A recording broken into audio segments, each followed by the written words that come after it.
Hello and welcome. In this instructional video, I'm going to talk about how to write an effective and well-structured abstract section for your academic research paper. I'm going to exemplify a well-structured abstract section for you by giving you a sample research topic, then talk about different parts of that abstract section and give you examples for each part. You know that abstract section is usually written at the end of your study. When you are finished with data collection, you are finished with data analysis, and you are finished with writing different parts of your academic research paper. At the end, you write the abstract section, which is a summary of the main findings and the contributions of your study. Imagine you are investigating the effects of an AI chatbot on the writing skills of EFL students. The beginning part of the abstract section is the background. In the background part, you can talk about the context of the study. You can establish the context. You can talk about the importance of your independent variable. In this example, AI chatbots. You can say AI chatbots have become significantly important nowadays due to the abilities of AI chatbots in providing, for example, instructional feedback, for example, in providing immediate feedback, personalized instruction, something like this. In this background part, you can also talk about the research gap, the research lacuna, something which is unknown or something which is insufficiently explored. For example, you can say, although previous research has focused on the impact of AI chatbots on the writing performance of English language students, previous research hasn't focused on the impact of AI chatbots on the writing skills, individual writing skills of English language students, especially in English as a foreign language context, in EFL context. That's the background part. Then you can talk about the purposes of their study. You can use a linking word to connect it to the previous part. For example, therefore, because of the gap, because of the research lacuna, therefore, this study investigated the effects of an AI chatbot on the writing skills of EFL students. In this purpose section, you can also talk about the research design.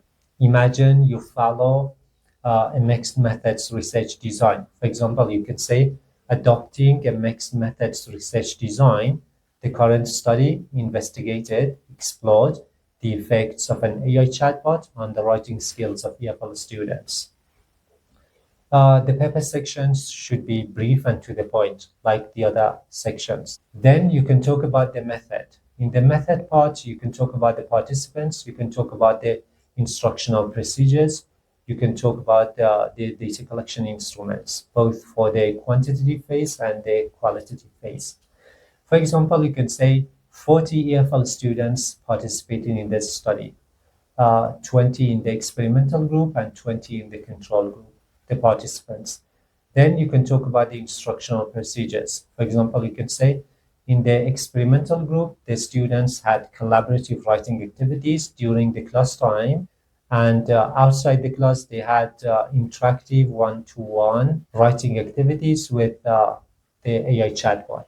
But in the control group, the students had the same collaborative writing activities with other peers, but outside the class, they had interactive writing activities with other peers, but for example, in a language laboratory.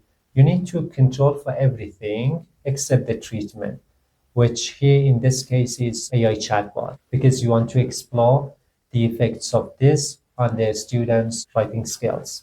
Then you can talk about the data collection instruments, both for the quantitative and qualitative phases. For example, you can say IELTS task 1 or task 2 was used to check the students' writing skills both before and after the instructional procedures, and to collect the required quantitative data. To collect the required qualitative data, for example, an individual semi-structured interview was conducted with some of the students, for example, in both groups, to check their attitudes and perceptions towards the instructional procedures. Then you can talk about the data analysis and the findings. For example, the tests that you use to analyze the data. For example, in the quantitative part, you can say using an independent samples t-test or using one-way ANOVAs, one-way ANCOVAs to analyze the quantitative data. The findings indicated that both instructional procedures develop their students' writing skills. But the students in the experimental group outperformed the students in the control group in, for example, some writing skills. Like, for example, they outperformed the control group regarding the grammatical range and accuracy, regarding writing organization, but not writing content, for example. That's for the quantitative data.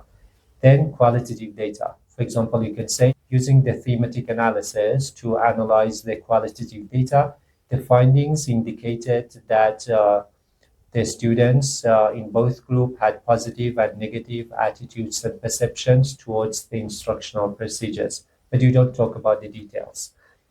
First you can talk about the data analysis and then the findings, but you don't talk about the details. You need to talk about the details in the results section. That's about the finding.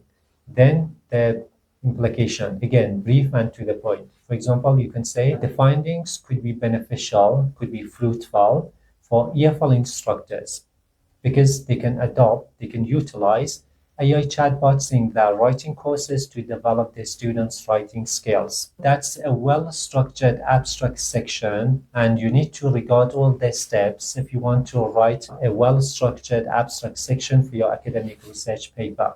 But sometimes you are limited by the word count of the journal. For example, based on the journal's requirement, you need to include only 100 words in your abstract section. In such cases, you can delete the first part, for example, the background, and start by talking about the purpose of your study.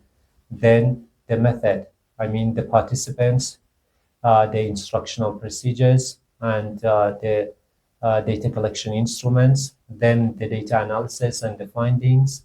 And you can also exclude the implication section to take care of that word count, for example. But a well-structured abstract section is like this, and all the steps should be regarded. Thank you for watching this video. If you have any questions, you can reach out. Thank you.